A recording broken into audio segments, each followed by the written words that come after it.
Welcome back to another episode of Ali's Digger Diary. Be a short episode because it's Friday evening. It's actually 3 minutes to 5. I wasn't going to do a video, but I thought I wasn't going to do a video because this last 2 days has really been, it's really tried my patience, it has. I have been ridiculously busy, like I've not stopped, and I was gonna do a tour of the show yesterday, and yesterday's plans just, I think after about 11 o'clock yesterday, the whole thing just unravelled. So yeah, I've had 2 machines down, and they were 200 miles apart. Parts that we need to fix the machines have been in Germany, so been coordinating that. So yeah, I've had a fair bit on, and I've got everything rounded up now, touch wood, everything is back on track. But yeah, next week now is looking fairly busy. Not so much with breakdowns, but there's a few services to attend, there's a few loose ends to tidy up after this week from what I thought I was going to get done this week. But yeah, up until about half an hour ago, I've just been fairly focused, in a bit of a bad mood, so much so that this morning I left my works phone in the van and just got on, because I just thought if anybody needs me, then they'll just have to wait, because I just haven't had the patience to speak to people or pick up this phone and do a YouTube video. You have those weeks. I know one of you, Colin, he mentioned in the last video that seemed a bit down in the dumps, and sometimes I do let it get to me when stuff doesn't go my way and stuff doesn't get fixed in a timely manner. I take it personally. That customer, the owner of that 160, was so laid back, almost apologetic, when he phoned me to say that machine had broken down again. So yeah, it is what it is. It's the nature of the job. Can't expect everything to go your way, can't expect to know the answers to everything and have all the parts that you need to repair everything in one visit, and that's just been the sort of theme of the week for me this week. But anyway, in one more minute that week will be behind me and we'll be able to start afresh on Monday. So I thought what we'll do is we'll have a quick look at what we've got in the yard, because we've got a few more items of plant in the yard than we normally do because of the show, which is now a skeleton shed. Yeah, I guess if you want to have a look around the show, there's a couple of videos. I noticed the is it Land Power TV, they were around doing some bits on Wednesday, so I'd imagine they'll have a YouTube video on that. Ollie Harrison off of Ollie Blogs, I'm sure you'll be able to see bits of the show on his channel as well. And I think Charlotte Ashley, although I didn't bump into her, I did spot her, but I was talking to a customer when she went past. She's got a video of the Rickaby show as well, so I'm sure it's well documented. So yeah, we'll go and have a look at some bits of gear that we've got in the yard, and then I'll answer a couple of questions that I have been meaning to answer, questions about bits and pieces on the van. So off the back of the show, this DX55, which is our demonstrator, hence why it looks slightly used. Don't know how many hours this has got on it. Isolators off, but that was sold after the show or during the show. I think that micro digger there, that DX10 or that one of the two, it's sold. We've got some cracking deals on these mini diggers at the moment. 5-year, 3,000 hour warranty, 0% finance over 3 years. So yeah, there was a lot of interest in that, and there's a good deal on this one as well at the minute, because it's hard to sell a machine with a canopy in England. I think that's the main trouble. Folk are buying the 19s because you get a cab with glass. And then this 14 tonner as well, that one was we had a show special price on that, but that'll no longer be, I don't know whether the show price continues. It was labelled up at 88 grand, that show special, which is a fair deal, I would say. But anyway, 140 LCR. Got this second-hand micro digger in, which is gonna go on holiday this weekend because I've got some gardening to do. And then we've got a new 8.5 tonner, which is also sold, I believe. Yeah, I think that one and that one's going to the same customer, I think. Yeah, although this wasn't on the show stand, this was brought down for the customer to see this and this in the yard. So these are both sold as well. So yeah, good bit of business done at the show, and a lot of inquiries. Met a few viewers as well, and a lot of people asking if I'm going to Scotland. I will be at Scotland on the Friday. Is that right? Yes, the Friday. I will be at Scotland for the day, and then I might go back up on the Saturday. We'll just see how we get on. See what the working week's been like as well. So yeah, there's a lot of questions about my internet on the van. So this is how it looks. Now, that is the make and model of it there. Teltonica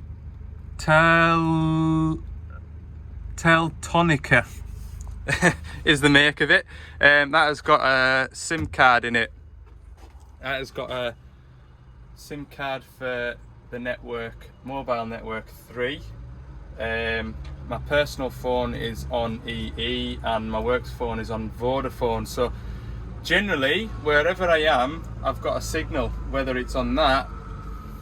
I find I get a good signal on that when I'm in the middle of nowhere. I find that when I don't get a signal on my Vodafone, I get a signal on this phone and vice versa.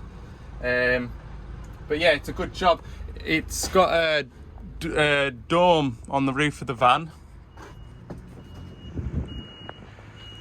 And that just enhances the signal. You do get 2 short aerials to go in here, and in my previous van I just had that on the dashboard because I knew I was getting this van. I think I got that about 6 months before this van turned up, so I didn't kind of hardwire it in as such to my old van, and I just used the 2 short stubby aerials and got away grand with it. It does come with a 12 volt socket or a plug, and I just thought, well, I'm going to mount it there. I'll just plug it into my inverter here.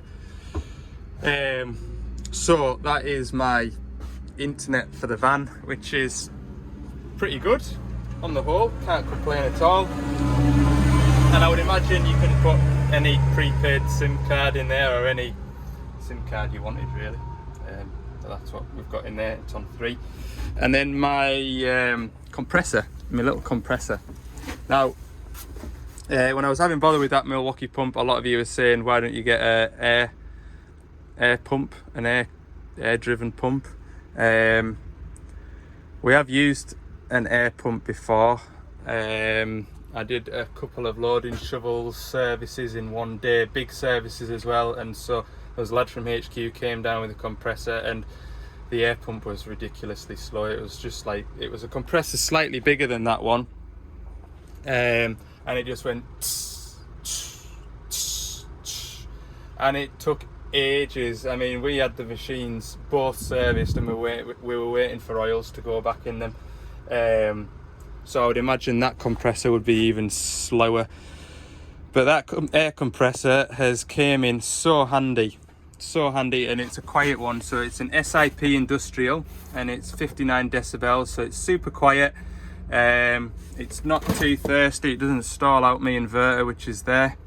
That's a 3000 watt inverter, that one, which is enough to run me coffee machine. It'll also boil a kettle as well, and it also runs that compressor, no bother.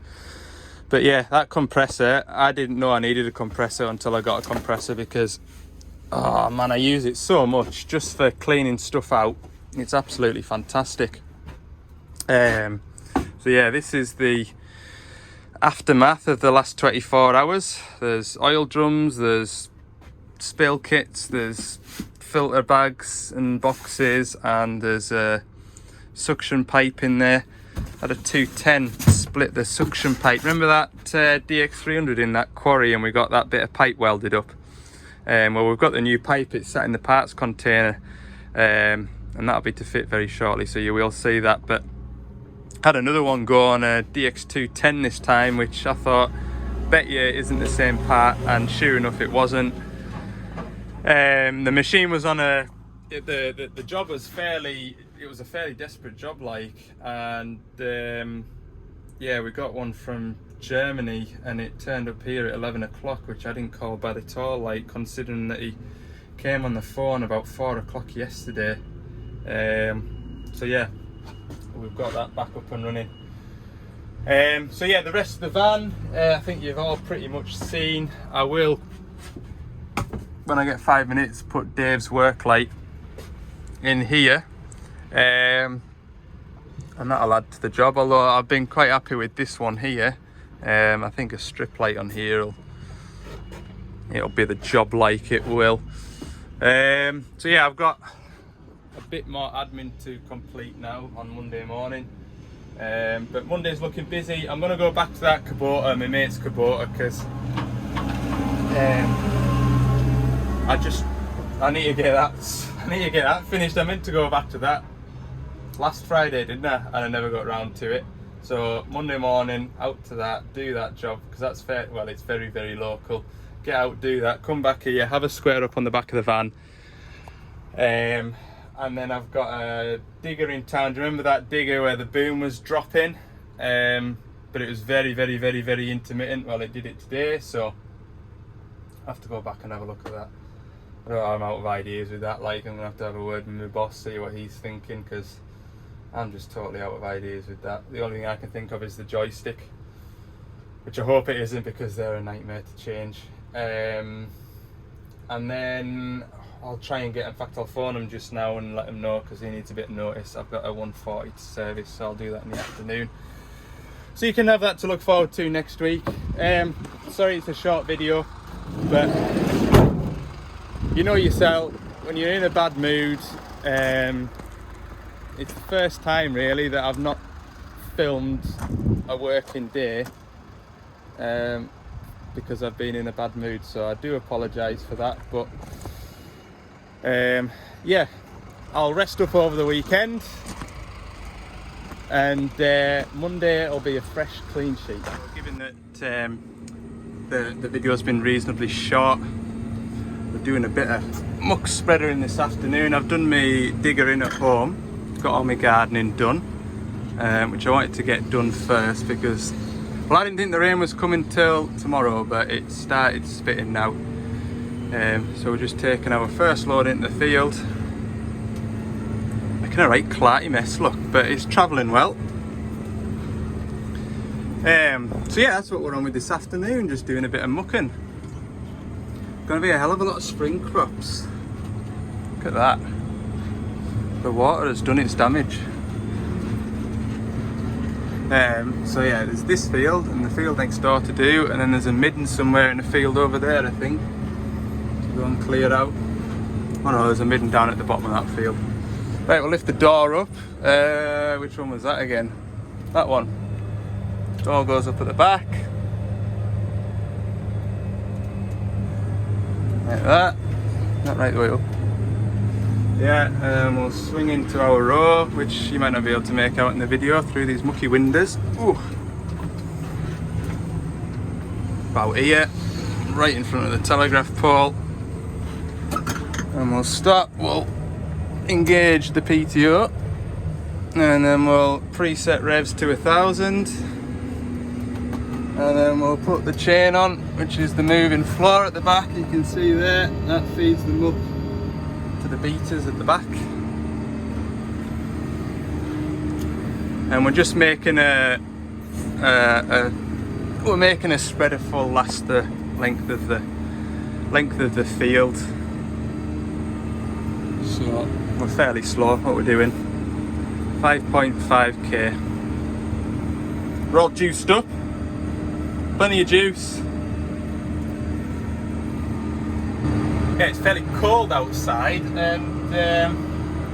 I've got my hat on, my gilet on, and a jumper and a t-shirt, and I'm actually sat in a cab. I'm gonna have to take some layers off. I thought it'd be on and off loading, but they're just gonna keep loading us, and then it's, I don't know whether it's quicker or slower. Right, just swing around here. Try not to get too much on the mast. I think you've done all right there. Come back into here. I'm knocking up at here. I don't think there's as much in this load. Yeah, there we go. We're in the, what is this one again? First bit of tractoring I've done this year. 6185 this one. And it doesn't have the GPS and the screen, so it's all manual this. Drop that board down at the back.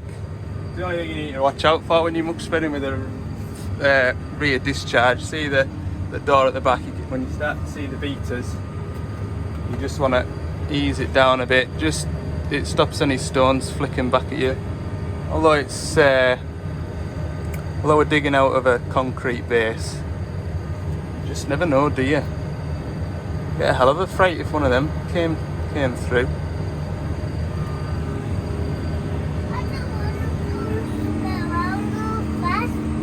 You want to go faster? Yeah. Speed demon right there. Nearly there. Then we turn around and go back for another load. So this is, it's not a family farm. I've just been coming here since I was just a boy. So yeah, they've just not got rid of us for the last 16 years, 17 years.